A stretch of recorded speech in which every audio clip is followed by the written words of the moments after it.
Olivia Matthews, and I'm here today to talk with you about syphilis in Latin America and the Caribbean. So syphilis is an infectious disease also known as an STI. The prevalence of syphilis as of 2019 in Latin America and the Caribbean per 100,000 people is 550 total cases. The incidence as of 2019 in Latin America per 100,000 people is 147 new cases.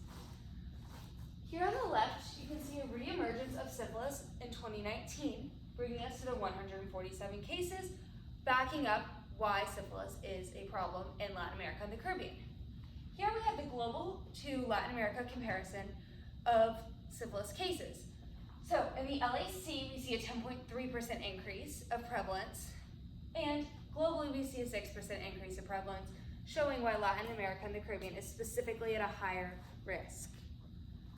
So, disparities in occurrence can be seen at younger ages. 20 to 24 are at a higher risk of syphilis than older or younger populations.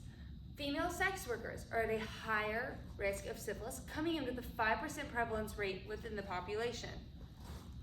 The burden of syphilis can be seen through morbidity and mortality, which is reflected in the DALY and YPLL, coming to 33 years per 100,000 people.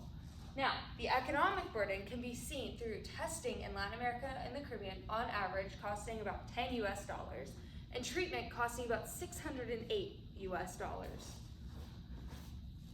The trends of burden, global versus in Latin America and the Caribbean, we're going to look at in terms of years lived with disability.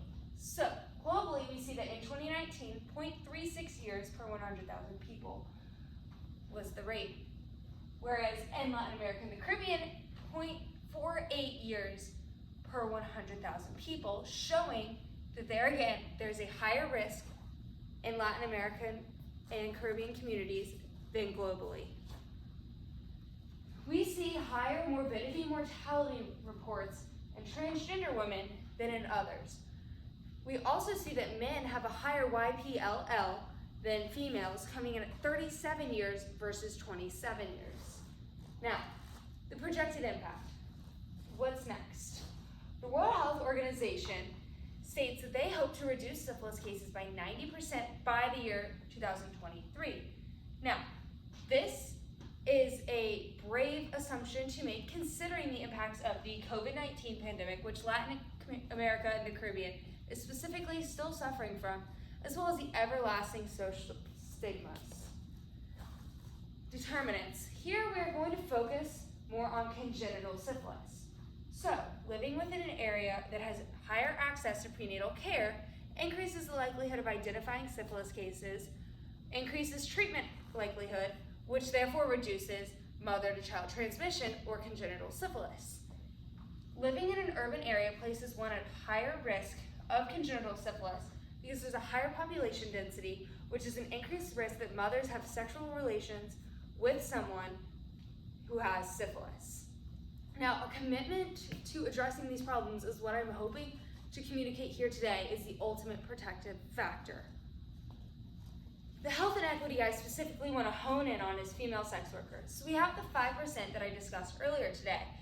Comparing that to all females in Latin America and the Caribbean, where there's a 0.49% prevalence, shows that female sex workers are disproportionately affected. Now, what is something that contributes to this? Tourism proves to be a risk factor for female sex workers and congenital syphilis.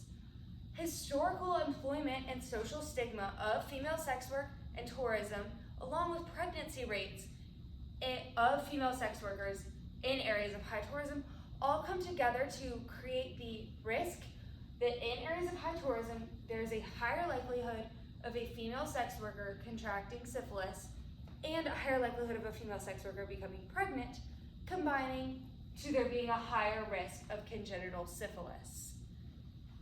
Now, primary prevention of this has been used in the Dominican Republic through media.